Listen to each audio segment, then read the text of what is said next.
Small stage. हमारा आज का टॉपिक है कंज्यूमर बिहेवियर। गाइस, जैसा कि हम सबको पता है कि मार्केट का किंग हमारा कंज्यूमर होता है। हम मार्केटिंग करने के लिए मानकर चलते हैं कि हम जो भी काम कर रहे हैं, हमारी हर प्रोसेस, हर एक्टिविटी सब किस पे ओरिएंटेड होगी? कंज्यूमर। हमें हर काम अपना जो है कंज्यूमर को ध्यान में रखकर करना होता है। तो इसलिए हमें ज़रूरी हो जाता है कि हम कंज्यूमर बिहेवियर के बारे में पढ़ लें, उसको जान लें कि आखिर ये कंज्यूमर बिहेवियर क्या होता है। Guys, consumer behaviour is the process whereby individuals decide what, where, when, how and from home to purchase goods and services. मतलब कि हमारा कंज्यूमर जब ये डिसाइड करता है कि उसको क्या खरीदना है, कहाँ से खरीदना है, कब खरीदेगा, कितना खरीदना है, कैसे खरीदेगा, ये सारे डिसीजन जब वो लेता है तो ये प्रोसेस हमारी क्या कहलाती है? कंज्यूमर बिहेवियर कहलाती है। Consumer behaviour is all psychological, social and physical behavior of prospective customer as they become cognizant of, evaluate, purchase, consume and tell other people about products and services. Consumer behavior क्या है? Consumer behavior means all psychological, मतलब कि जो psychological उसके prospects हैं, जो social prospects हैं, जो फिजिकल उसका बिहेवियर हमारे किसका? कंज्यूमर का। तो वो सारे बिहेवियर साइकोलॉजिकल, सोशल और फिजिकल बिहेवियर हमारे कंज्यूमर का क्या है? कंज्यूमर बिहेवियर है। जब इसमें क्या आता है? जब वो इस चीज़ से बिल्कुल कॉग्निजेंट हो जाता है, मतलब जानकार हो जाता है, वो हमारी चीज़ को, हमारे प्रोडक्ट को इवेल्युएट करता है, उसको परचेज करता है, फिर कंज्यूम करता है और उसका वो हमारे प्रोडक्ट का फीडबैक दूसरों को देता है कि अगर प्रोडक्ट अच्छा लगा तो अच्छा फीडबैक मिलेगा, पॉजिटिव फीडबैक मिलेगा, और अगर ख़राब लगा तो ठीक हमारा फीडबैक नहीं रहेगा। तो जैसा भी पॉजिटिव या निगेटिव फीडबैक वो हमारा कंज्यूमर को या फिर दूसरे लोगों को देगा। तो ये सारी जो एक्टिविटीज़ उसकी है वो क्या है? Consumer behaviour. अगर सिंपल टर्म से हम बात करें तो कंज्यूमर बिहेवियर मीन्स कुछ नहीं है, बस क्या है कि हमारे कंज्यूमर की क्या हैबिट है, क्या प्रेफरेंस है, क्या वांट्स हैं, क्या नीड्स है, क्या एक्सपेक्टेशंस हैं, ये सारी चीज़ों की स्टडी को ही हम क्या देते हैं? हम इसको कह देते हैं कंज्यूमर बिहेवियर। मतलब कि हमारे प्रोडक्ट की तरफ हमारे कंज्यूमर का क्या बिहेवियर है, कैसा उसका रिएक्शन होता है, ये क्या है? कंज्यूमर बिहेवियर की मतलब हमारा कोई भी प्रोडक्ट हो गया, उसको परचेज करने से पहले कंज्यूमर क्या क्या सोचेगा, क्या उसका बिहेवियर होगा, ये सब किस में आता है? हमारे कंज्यूमर बिहेवियर में आता है। गाइस, कंज्यूमर बिहेवियर के साथ साथ हमें एक और टर्म सुनने को मिलती है, वो होती है बाइंग मोटिव्स। जहाँ भी कंज्यूमर बिहेवियर की बात होती है वहाँ पर बाइंग मोटिव की बात जरूर होती है। तो ये बाइंग मोटिव क्या है ये भी देख लेते हैं। Buying motive is a combination of two words, buying plus motive. यानी कि बाइंग मोटिव क्या है? दो वर्ड्स का कॉम्बिनेशन है, बाइंग और मोटिव। तो बाइंग मतलब क्या है? Buying means the urge for the satisfaction of which a consumer makes such purchase. यानी कि कोई ऐसी इच्छा है उसकी जिसको सेटिस्फाई करने के लिए उसको क्या करना पड़ता है? कोई परचेज करनी पड़ती है। तो उसकी एक ऐसी डिज़ायर है जिसके सेटिस्फैक्शन के लिए वो क्या कर रहा है? कोई सामान खरीद रहा है, उसको बाय कर रहा है। That is what buying. ना motive, motive is the force which inspires the consumer to make a purchase and which directs his behavior. motive एक ऐसा फोर्स होता है जो कि हमारे कंज्यूमर को फोर्स करता है, वो इंस्पायर करता है, मोटिवेट करता है कि आपको ये परचेज कर लेना चाहिए। कोई भी प्रोडक्ट को खरीदने के लिए जो हमारे पास फोर्स होती है, जो हमें फोर्स मिलती है, जो जिससे हम इंस्पायर होते हैं, इंस्पिरेशन जिसकी वजह से हम परचेज कर रहे हैं, that is what? That is motive. और जिसकी वजह से ही हमारा बिहेवियर डायरेक्शन पाता है, हमारे बिहेवियर को एक डायरेक्शन मिलती है। अगर वो फोर्स इतना स्ट्रांग होता है तो हम क्या करते हैं? कोई प्रोडक्ट को परचेज कर लेते हैं। लेकिन अगर वो फोर्स हमारा स्ट्रांग नहीं है तो क्या होता है? हम परचेज ना भी कर सकते हैं, हो सकता है हम परचेज ना करें कोई प्रोडक्ट। तो ये क्या है? मोटिव। मोटिव मीन्स कोई ऐसा फोर्स, कोई ऐसी इंस्पिरेशन, कोई ऐसी मोटिवेशन जिसकी वजह से हम एक परचेज करते हैं। Then thus a buying motive is the force for the satisfaction of which a consumer purchases some goods and services. तो अगर हम देखें दोनों टर्म्स को मिलाकर तो बाइंग मोटिव का मतलब क्या बनता है? बाइंग मोटिव का मतलब है कि कोई ऐसा फोर्स जिसकी वजह से हम अपने डिज़ायर को सेटिस्फाई करने के लिए गुड्स और सर्विसेज को परचेज करते हैं। यानी कि अपनी एक डिज़ायर को सेटिस्फाई करने के लिए एक ऐसा फोर्स हमें मिलता है जिसकी वजह से हम परचेज करते हैं गुड्स और services, and that force is known as buying motive. Guys, अब हमने अपने बाइंग मोटिव्स को दो ब्रॉड कैटेगरीज में डिवाइड कर दिया है। तो इसके हम क्या देखेंगे? अब हम देख लेते हैं इसके कौन से टाइप्स हैं। तो बाइंग मोटिव्स को दो कैटेगरी में डिवाइड किया गया है, that is primary motive and secondary motive. अब प्राइमरी मोटिव्स कौन से होते हैं? प्राइमरी मोटिव्स मतलब कि वो मोटिव, वो फोर्सेस जिनको, जो हमारे लिए बेसिकली नीड है, मतलब बेसिकली चाहिए ही चाहिए हमारी लाइफ को, जो अगर लाइफ को सस्टेन करना है तो लाइफ को मतलब हमें जिंदा रहने के लिए जो चाहिए, अगर सिंपल वर्ड्स में कहें तो जिंदा रहने के लिए जो चीज़ चाहिए, जो हमारी नेसेसिटीज़ हैं, that is our primary motives. अब जैसे कि फूड एंड ड्रिंक, खाना पीना चाहिए, बिना खाना के हम कितना रह सकते हैं? मैक्सिमम 1 महीना रह सकते हैं, उससे ज़्यादा नहीं रह पाएंगे। तो क्या है कि खाना तो हमारी नेसेसिटी है, हमें चाहिए है। ड्रिंक वाटर चाहिए है। कंफर्ट चाहिए है। सुपीरियॉरिटी, ये हमारा प्राइमरी मोटिव में ही आता है कि हमारे अंदर ये एक ऐसी मेंटालिटी है, हमारे अंदर क्वालिटी ही एक ऐसी होती है, ह्यूमन ट्रेट है कि उसको दूसरों से खुद को सुपीरियर दिखाना पसंद है।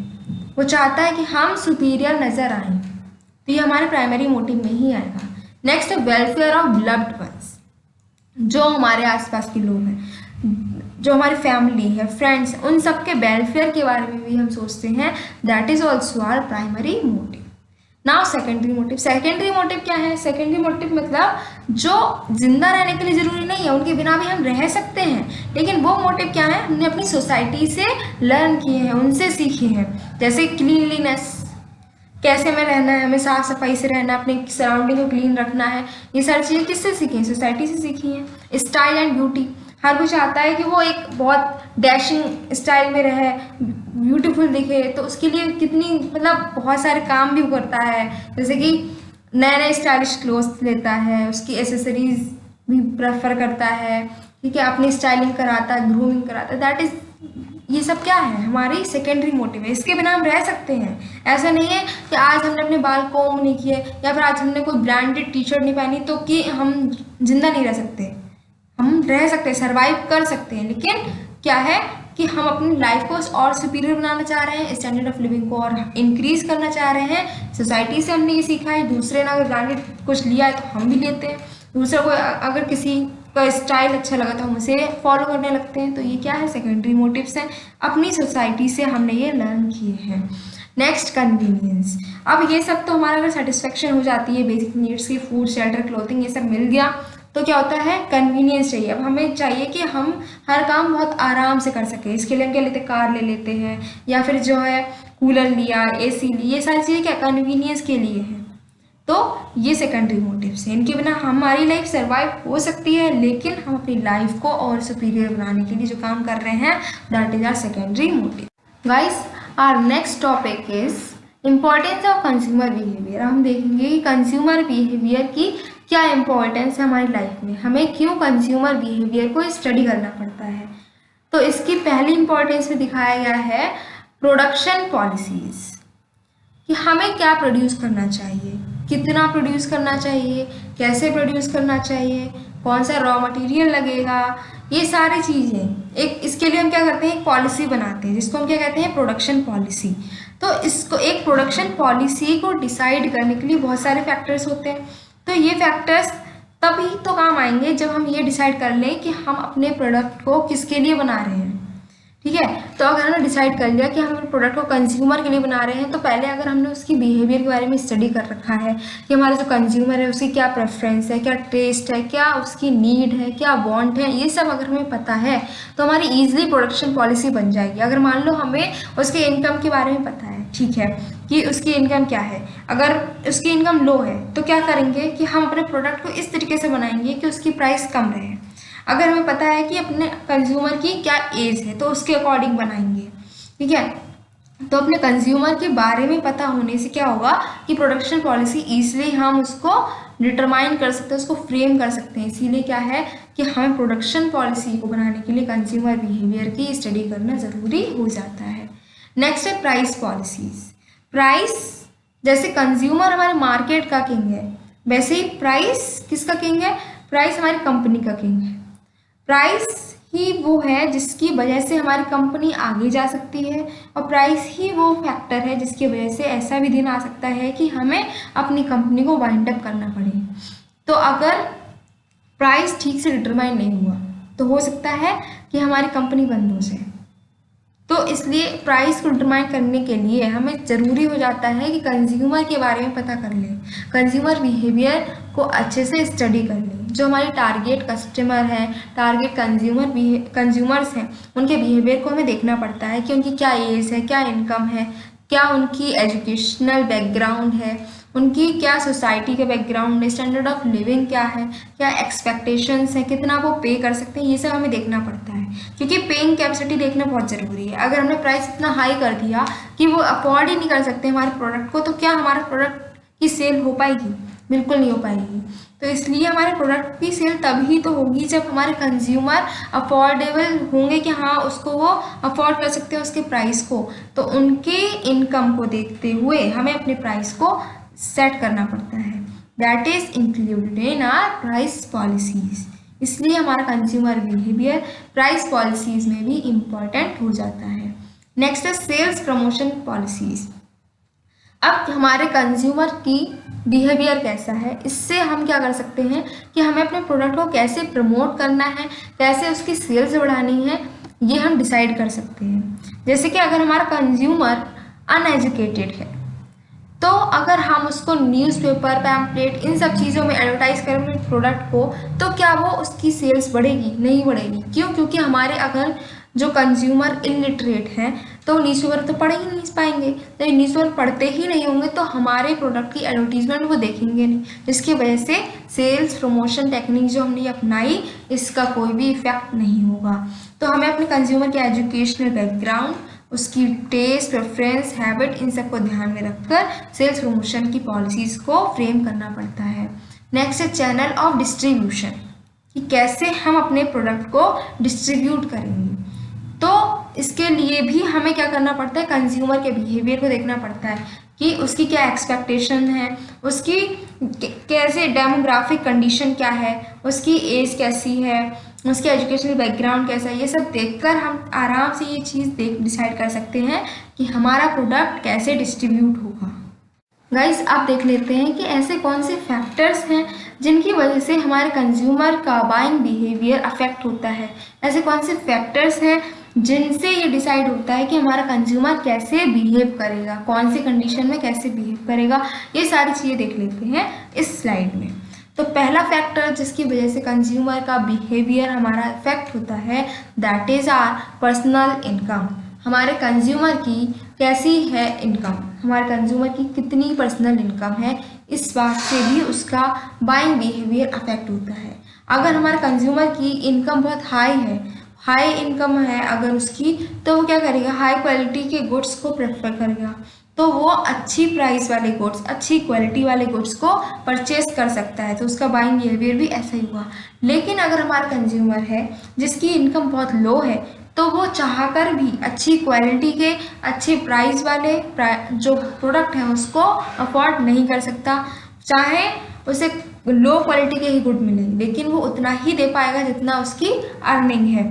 तो क्या होगा कि ये इससे भी उसके बाइंग बिहेवियर अफेक्ट होता है। तो पहला चीज़ आ जाती है पर्सनल इनकम। जैसे ही उसकी इनकम होगी वैसे ही उसकी एक्सपेक्टेशन होगी। अगर उसकी हाई इनकम है तो वो आसानी से हाई प्राइस के गुड भी परचेज करेगा। नेक्स्ट है कंज्यूमर क्रेडिट। कंज्यूमर को क्रेडिट मिलता है कि नहीं मिलता है, ये भी एक बहुत बड़ा फैक्टर होता है कंज्यूमर के बाइंग बिहेवियर में। सपोज हमारे कंज्यूमर है जो कि एक कुछ इलेक्ट्रिकल अप्लायंसेस लेने गया है, ठीक है, सपोज एसी लेने गया है, तो लेकिन उसको जो है इतना उसकी अर्निंग नहीं है, तो वो एसी को तुरंत कैश देकर नहीं खरीद सकता। लेकिन अगर उसको क्रेडिट में मिल रही है कोई हमने ऐसी स्कीम लॉन्च कर रखी है जिसकी वजह से वो इंस्टॉलमेंट्स में वो जो है पेमेंट कर सकता है और अपना प्रोडक्ट अभी ले जा सकता है। ऐसी कोई क्रेडिट की हमने क्या कर रखी है, स्कीम लॉन्च कर रखी है। तो जिनके पास अभी इतना कैश नहीं अवेलेबल है, जिनकी इनकम इतनी नहीं है, वो भी हमारे प्रोडक्ट को परचेज कर लेंगे। तो इससे भी क्या होगा, हमारी सेल्स इंक्रीज होगी। तो ये जो कंज्यूमर को क्रेडिट अवेलेबल है कि नहीं है, ये फैक्टर भी हमारे बाइंग बिहेवियर को क्या करेगा, बहुत अफेक्ट करेगा। अगर क्रेडिट इजीली अवेलेबल हो जाती है तो कंज्यूमर जिनके पास कैश उस टाइम इतना नहीं होता, वो भी परचेज कर लेते हैं goods. Next, expectation of income. अगर हमारे कंज्यूमर को ऐसा लगता है कि आने वाले दिनों में अगर उसका जो अर्निंग है वो इंक्रीज हो जाएगी, कहीं ना कहीं से उसकी इनकम का और कोई सोर्स मिलने वाला है उसे, या फिर उसको कहीं से इनकम होने वाली है, तो क्या करेगा, वो एट प्रेजेंट भी हमारे गुड्स को परचेज कर लेगा। क्योंकि उसको ऐसा लगेगा कि हाँ, अभी अगर मैं परचेज कर भी ले रहा हूँ तो कोई बात नहीं है, क्योंकि आने वाले दिनों में तो इनकम हो ही जाएगी। तो एक्सपेक्टेशन ऑफ इनकम भी हमारा ऐसा फैक्टर है जो कि कंज्यूमर को परसुएट करता है गुड्स को खरीदने के लिए। अगर उसको लगता है कि इनकम नहीं होगी आगे कुछ महीनों तक, उसके पास कोई सोर्स नहीं है इनकम का, उससे कहीं से भी कोई इनकम नहीं होने वाली है, तो क्या करेगा, वो एट प्रेजेंट भी अपनी बाइंग बंद कर देगा। तो ये एक फैक्टर है। नेक्स्ट है कि हमारी गवर्नमेंट की पॉलिसीज़ क्या हैं। गवर्नमेंट की पॉलिसीज़ भी अफेक्ट करती हैं कंज्यूमर के बिहेवियर को। जैसे कि अगर कंज्यूमर ने बहुत इजी पॉलिसी कर रखी, टैक्स पॉलिसी मान लेते हैं कि टैक्स पॉलिसी अगर उसकी इजी है, ठीक है, तो ज़्यादा टैक्स नहीं है, तो उसके पास क्या हुआ, हाई टैक्स रेट नहीं है, तो हमारे कंज्यूमर के पास ज़्यादा इनकम बचेगी, ज़्यादा पैसा बचेगा खर्च करने के लिए, तो वो क्या करेगा, ज़्यादा से ज़्यादा परचेज करेगा। लेकिन अगर जो गवर्नमेंट है उसने टैक्स हाई कर रखा है, तो क्या होगा, हमारे कंज्यूमर है उसके पास पैसा इतना बचेगा ही नहीं खर्च करने के लिए, तो हमारे उसकी बाइंग, जो कंज्यूमर है वो बाय इतना नहीं कर पाएगा। नेक्स्ट है फैमिली इनकम। अब सपोज पर्सनल इनकम तो बहुत हाई है, लेकिन फैमिली में मेंबर्स बहुत, मान लो 10 हैं, 10 मेंबर्स फैमिली में हैं और एक ही पर्सन है जिसकी इनकम तो हाई है, लेकिन 10 मेंबर्स कोई भी अर्न नहीं कर रहा है एक्सेप्ट दैट वन, सिर्फ एक अर्न कर रहा है, बाकी 9 मेंबर्स हैं वो अनएम्प्लॉयड है। तो उसकी हाई इनकम होने के बावजूद भी वो ज़्यादा परचेज नहीं कर सकता है, क्योंकि उसको खुद के साथ साथ 9 और लोगों को भी देखना पड़ेगा।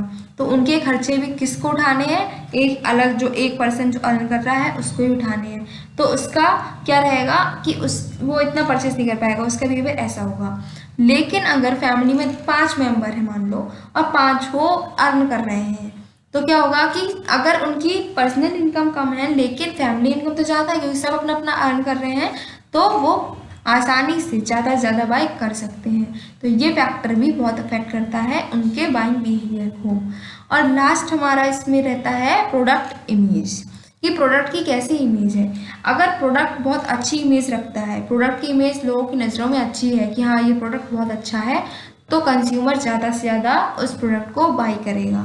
लेकिन अगर किसी ने ये बोले ये प्रोडक्ट अच्छा नहीं है और कंज्यूमर को भी लगा कि ये प्रोडक्ट अच्छा नहीं है, उसकी नज़रों में उस प्रोडक्ट की इमेज ख़राब है, तो वो कितना भी पैसा उसके पास है लेकिन वो फिर भी उस प्रोडक्ट को परचेज नहीं करेगा।